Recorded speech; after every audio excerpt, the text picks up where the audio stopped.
गर्मियों में कुछ हल्का-फुल्का और स्वाद से भरा खाना चाहते हैं तो फिर ट्राई कीजिए कर्नाटका की एक पारंपरिक डिश मज्जिगे हुली। हेलो फ्रेंड्स, मैं हूं Asifa. Welcome back to Asifa कोसस कुकिंग।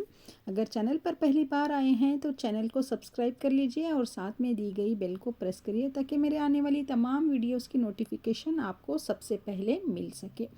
दही, नारियल और मसालों का ऐसा कॉम्बिनेशन कि खाकर बस वाह निकल जाए और इसे आप बार बार बनाना और खाना चाहेंगे। तो फिर चलिए देखते हैं इसे बनाने के लिए हमने किन किन चीज़ों का इस्तेमाल किया है। मज्जिगे हुली बनाने के लिए मैं यहाँ पर ले रही हूँ 1 कप खट्टा दही। हुली का मतलब कन्नड़ा में होता है खट्टा, तो इसलिए हमें खट्टा दही ही इस्तेमाल करना है। उसमें थोड़ा सा पानी डालकर मैं इसे अच्छे से फेंट रही हूँ। यहाँ उसे अच्छे से फेंटने के बाद थोड़ा गाढ़ा लग रहा था तो इसलिए फिर से मैंने इसमें थोड़ा सा पानी ऐड किया है और इसे दोबारा से मैं फेंट रही हूँ। और मसाला बनाने के लिए मैंने एक मिक्सी जार लिया है और उसमें मैं डाल रही हूँ 4 हरी मिर्चें, 1 इंच अदरक का टुकड़ा, 8 से 10 लहसुन की कलियाँ डाल दी है, आधा कप ज़ीरा, 8 से 10 काली मिर्ची मैंने इसमें डाल दी है और आधा मैंने कच्चा नारियल उसे ग्रेट करके रखा हुआ है वो डाल दिया है और थोड़ी सी मैंने कोथिमीर यानी धनिया पत्ती डाली है और नमक अपने टेस्ट के हिसाब से हम डालेंगे और थोड़ा सा पानी हम इसमें मिलाएंगे और पानी मिलाने के बाद हमें इसे एक स्मूथ सा पेस्ट बना लेना है। तो स्मूथ सा पेस्ट मैंने बना लिया है। दूसरी तरफ एक कढ़ाई लेंगे और उसमें 2 टेबलस्पून तेल डालेंगे। जब तेल थोड़ा सा गर्म हो जाता है तो उसमें हम डालेंगे राई और सूखी हरी मिर्च। इसको हम थोड़ा सा फ्राई करेंगे और एक प्याज ली है मैंने, उसे लंबे लंबे काट ली है और प्याज को हमें सिर्फ नरम करना है, इसे हमें फ्राई नहीं करना है। तो फिर इसमें मैं डाल रही हूँ कड़ी पत्ते के पत्ते। फिर इसे हम और थोड़ा सा फ्राई कर लेंगे। जैसे कि मैंने कहा इसे बहुत हमें फ्राई नहीं करना है, हल्का सा ही फ्राई करना है। और फिर अब मैं इसमें डाल रही हूँ जो मसाला हमने पीसा था उसे डालेंगे।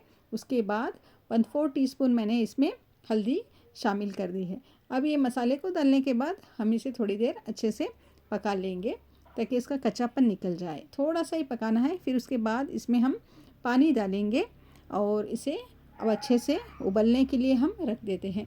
तो पानी आप उतना डाल सकते हैं कि आपको अगर पतली कंसिस्टेंसी चाहिए तो उस हिसाब से, अगर आपको गाढ़ी कड़ी चाहिए तो आप थोड़ा सा पानी कम डालिए।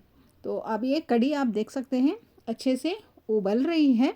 तो अब हम क्या करेंगे, गैस को लो कर देंगे या फिर आप गैस की फ्लेम बंद भी कर सकते हैं। और जो हमने दही को फेंट के रखा था उसे अब हम यहाँ से डालेंगे। डालने के बाद इसे हम अच्छे से मिक्स करेंगे और फिर हम, अगर आपने गैस की फ्लेम बंद कर दी है तो फिर गैस की फ्लेम ऑन करिए। अगर आप यहाँ पर गैस की फ्लेम नहीं बंद करे हैं, अगर धीमा रखे हैं तो फिर इसे बस हमें गरम करना है, उबालना नहीं है। तो मैं यहाँ पर इसका टेस्ट चेक कर रही हूँ, नमक वगैरह सब कुछ ठीक था। तो अब बारी आती है इसे सर्व करने की। तो इसे मैं सर्विंग बाउल में निकाल रही हूँ। तो लीजिए बनकर तैयार है सिर्फ 10 मिनट में बनने वाली कर्नाटका की ट्रेडिशनल डिश मज्जिगे हुली। उम्मीद करती हूँ कि आपको मेरी ये रेसिपी पसंद आई होगी। रेसिपी अच्छी लगी तो लाइक, शेयर और चैनल को सब्सक्राइब करना ना भूलिएगा और आप इसे अपने घर में ज़रूर ट्राई करिएगा और हमें कमेंट करके बताइए कि आपको हमारी ये रेसिपी कैसी लगी।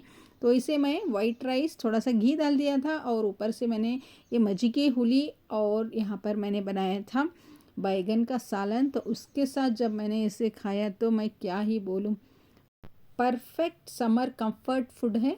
आप भी इसे ज़रूर ट्राई करिएगा। मिलती हूँ एक आसान और नई रेसिपी के साथ। तब तक के लिए देखते रहिए आसिफ़ा कोसस कुकिंग।